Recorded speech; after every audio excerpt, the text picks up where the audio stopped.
कहानी का पूरा आनंद लेने के लिए इसके पिछले भाग को सुनना बिल्कुल भी मत भूलिएगा।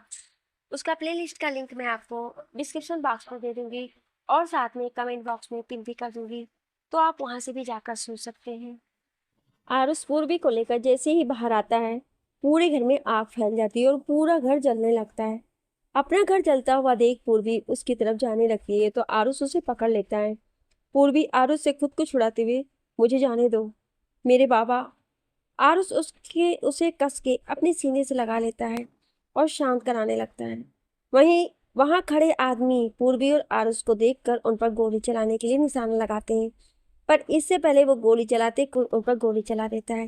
गोली की वजह से उनकी गन नीचे गिर जाती है। तभी अबीर के आदमी उन्हें पकड़ लेते हैं। वहीं दूसरे आदमी आरुष और पूर्वी को घेर लेते हैं ताकि उन्हें कोई कुछ न कर पाए। पूर्वी आरुष के गले लगकर रो रही थी और आरुष उसे संभालने की कोशिश कर रहा था। तभी आदमी आरुष को वहां से जाने के लिए कहते हैं तो आरुष पूर्वी को लेकर गाड़ी में बैठ जाता है और तो एक आदमी ड्राइविंग सीट संभाल कर गाड़ी आगे बढ़ा देता है। यहाँ अबीर ने पलक के चेकअप के लिए डॉक्टर को घर पर ही बुलाया था। डॉक्टर पलक का चेकअप कर रही थी और अबीर कमरे के बाहर खड़ा था। पलक का चेकअप चल रहा था। तभी अबीर के पास उसका एक आदमी आता है और उसे पूर्वी के घर पर जो हुआ वो बताता है। उसकी बात सुन अबीर उसे देख आरुष और पूर्वी को वहां से निकालकर घर पहुंचाओ और ढूंढो सेल्वी को, मुझे वो चाहिए। उसकी आवाज में गुस्सा सुन आदमी अपना सिर हिलाकर वहां से चला जाता है। पलक का चेकअप हो जाता है तो अबीर अपने कमरे में आता है। अबीर डॉक्टर को देख, क्या हुआ डॉक्टर? डॉक्टर अबीर को देख, पलक बिल्कुल ठीक है, आप बस उनका ख्याल रखिए। उसकी बात सुन अबीर अपना सिर हिलाकर अपने आदमी को डॉक्टर को छोड़ने को भेज देता है। अबीर पलक के पास आकर बैठता है तो पलक उसे देखकर, आरुष और पूर्वी की कोई खबर? अबीर, आ रहे हैं दोनों। उसकी बात सुन पलक अपना सिर हिला देती है। यहाँ ओबराय मेंशन के बाहर गाड़ी रुकती है और उसमें से आरुष पूर्वी को अपनी बाहों में लेकर उतरता है। आरुष पूर्वी को लेकर सीधा मेंशन के अंदर आता है। यहाँ अबीर के कमरे में एक मेड आकर आरुष के आने की खबर देती है तो अबीर और पलक उनसे मिलने कमरे से बाहर जाते हैं। यहाँ आरुष पूर्वी को लेकर आता है और गेस्ट रूम में उसे सुला देता है, जहाँ कुछ देर बाद पलक और अबीर आते हैं और पूर्वी को ऐसे देख चौंक जाते हैं। पलक पूर्वी के पास आकर बैठ जाती है और आरुष को देख, क्या हुआ पूर्वी को? उसके सवाल पर आरुष गहरी सांस लेकर अबीर और पलक को वहां हुई सारी बात बता देता है, जिसे सुनकर पलक शॉक थी। वहीं अबीर को देख ऐसा लग रहा था जैसे वो आरुष को बताने से पहले जानता था। सारी बातें सुन पलक इमोशनल हो जाती है तो अबीर गहरी सांस लेकर पलक के पास जाता है और उसे संभालता है। फिर आरुष को देख, तुम जाकर कपड़े चेंज कर फ्रेश हो जाओ, तब तक हम हैं पूर्वी के पास। उसकी बात सुन आरुष एक नज़र बेहोश पूर्वी को देखता है, फिर अपना सिर हिलाकर कमरे से बाहर चला जाता है।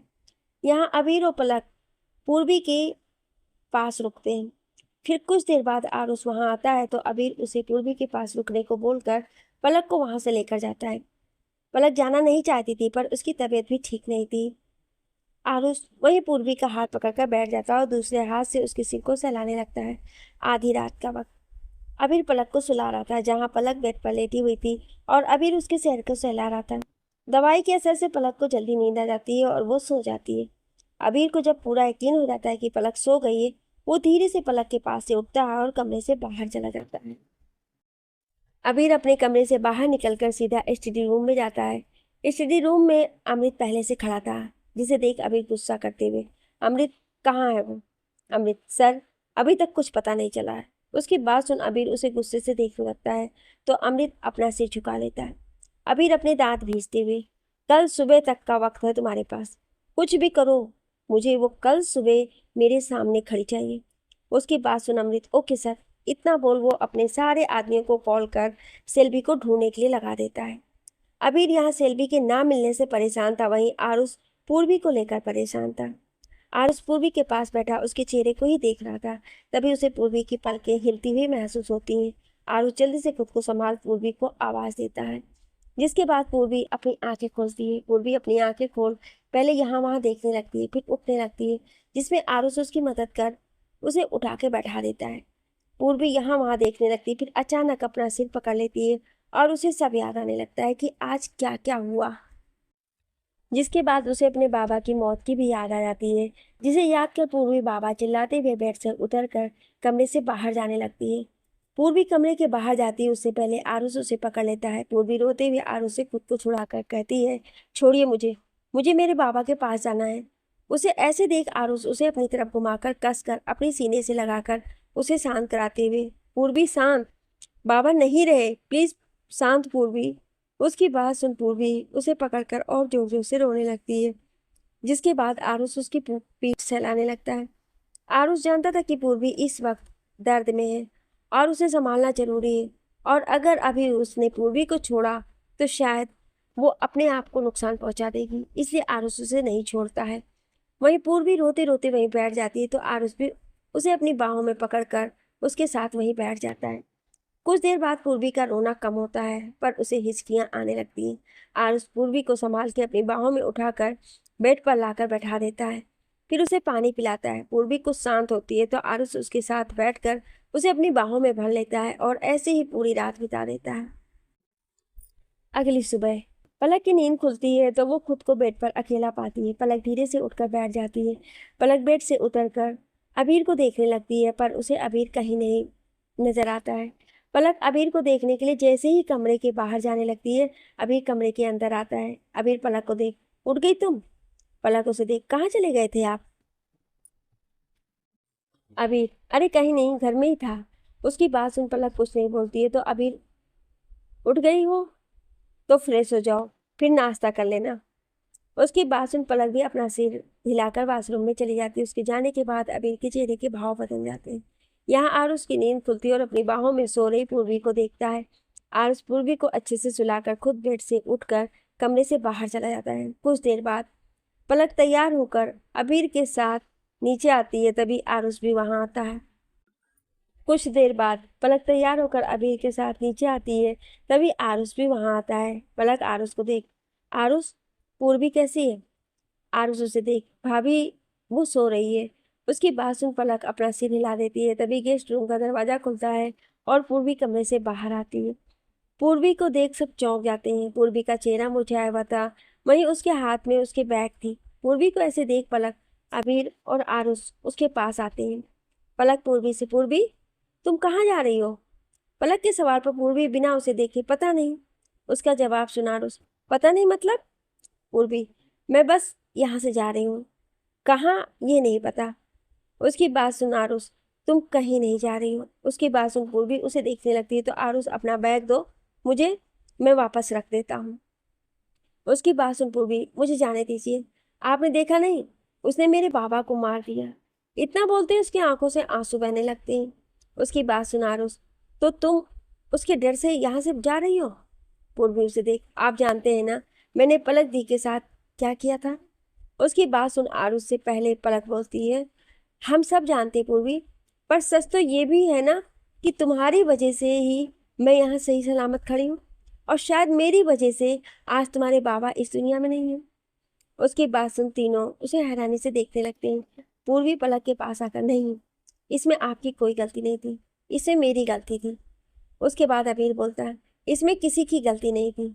उसकी बात पर सब उसे देखने लगते हैं तो अबीर, इसमें सिर्फ सेल्वी की गलती है और उसे उसके किए की सजा मिल भी गई है। अबीर की बात सुन तीनों कंफ्यूज होकर उसे देखने लगते हैं तो अबीर वहीं का टेलीविजन चालू कर देता है। आरुष, पूर्वी और पलक तीनों टेलीविजन देखने लगते हैं जिस पर न्यूज़ दिखाई जा रही थी, मशहूर बिजनेसमैन की बेटी सेल्वी की एक कार एक्सीडेंट में मौत हो गई। न्यूज़ देख आरुष, पलक और पूर्वी शॉक होकर अबीर को देखने लगते हैं।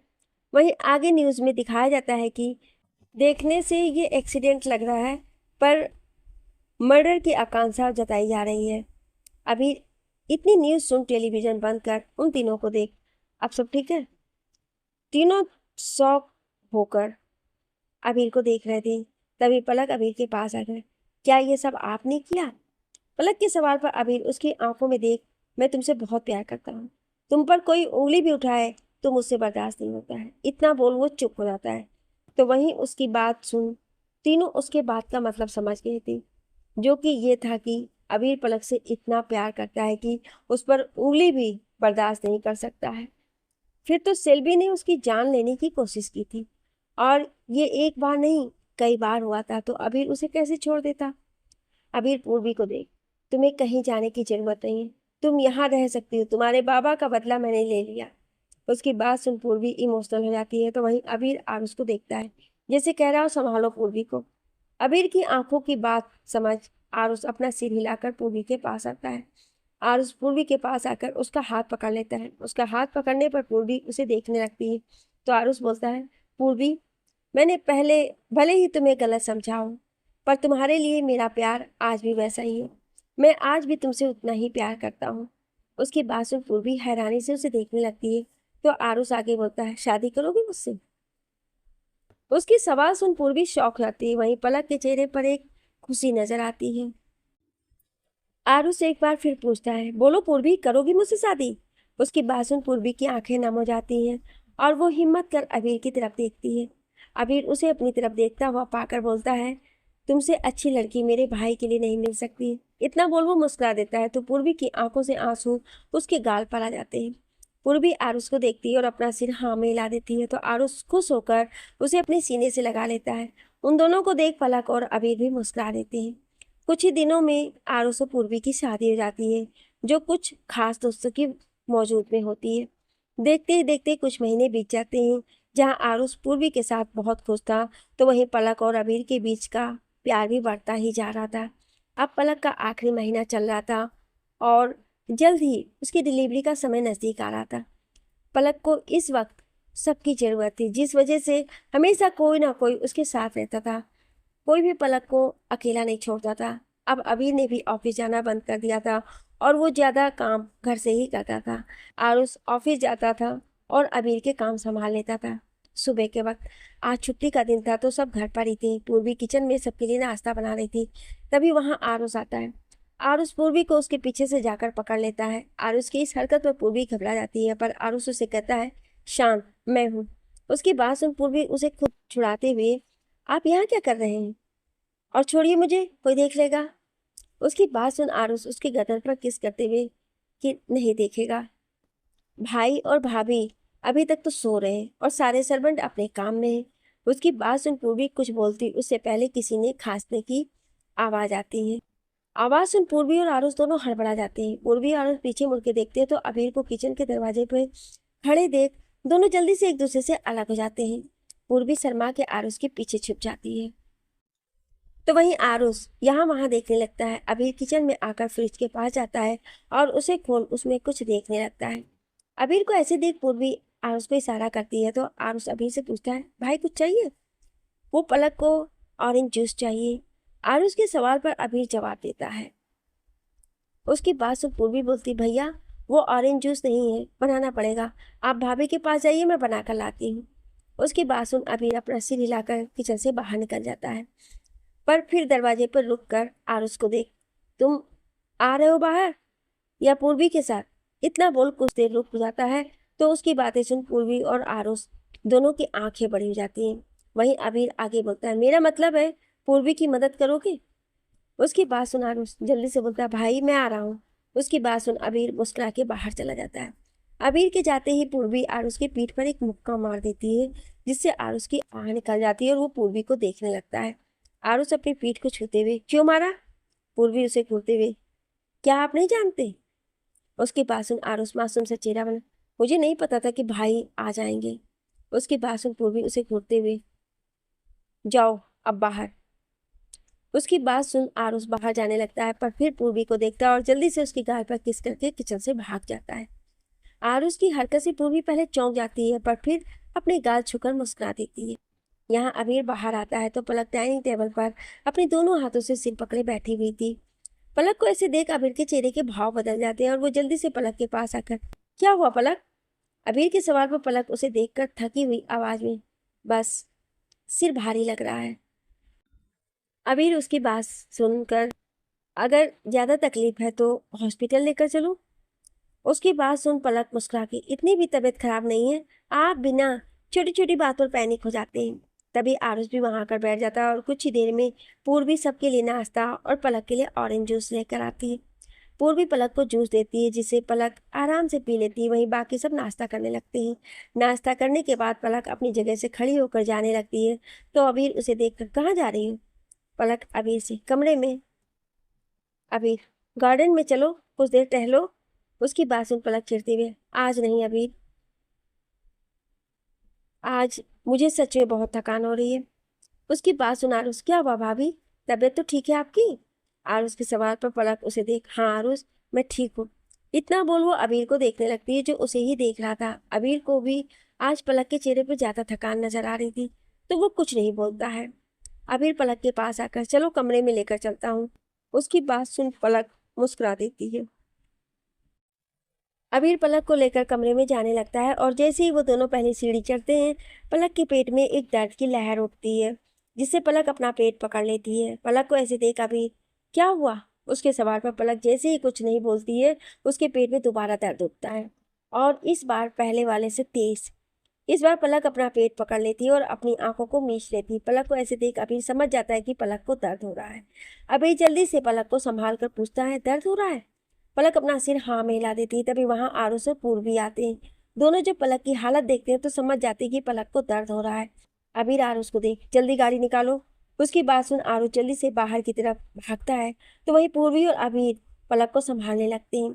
अबीर और पूर्वी पलक को देखते हैं, जिससे वो अब पसीने आने लगे थे।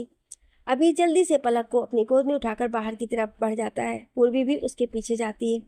अबीर और पूर्वी पलक के साथ बाहर आते हैं, जहां आरुष पहले से गाड़ी लेकर खड़ा था। पूर्वी जल्दी से जाकर गाड़ी के बैक डोर खोलती है, तो अबीर पलक को लेकर बैठ जाता है। पूर्वी भी जल्दी से आगे की सीट पर बैठ जाती है। सबके बैठने के बाद आरुष जल्दी से गाड़ी स्टार्ट कर आगे बढ़ा देता है। बैक सीट पर पलक दर्द से करा रही थी और अबीर उसे संभालने की कोशिश कर रहा था।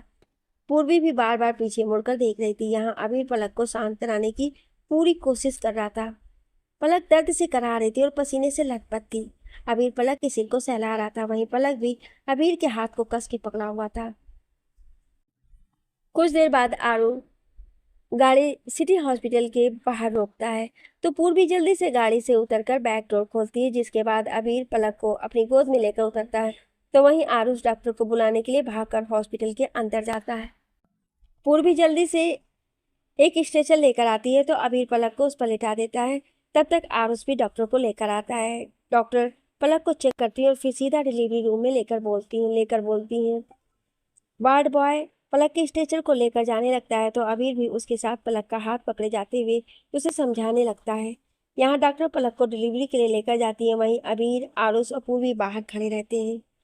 कुछ देर बेचैन रहने के बाद अबीर से रहा नहीं जाता और वो डिलीवरी रूम के अंदर जाने की जिद करने लगता है, जिसे कुछ देर बाद मना लिया जाता है।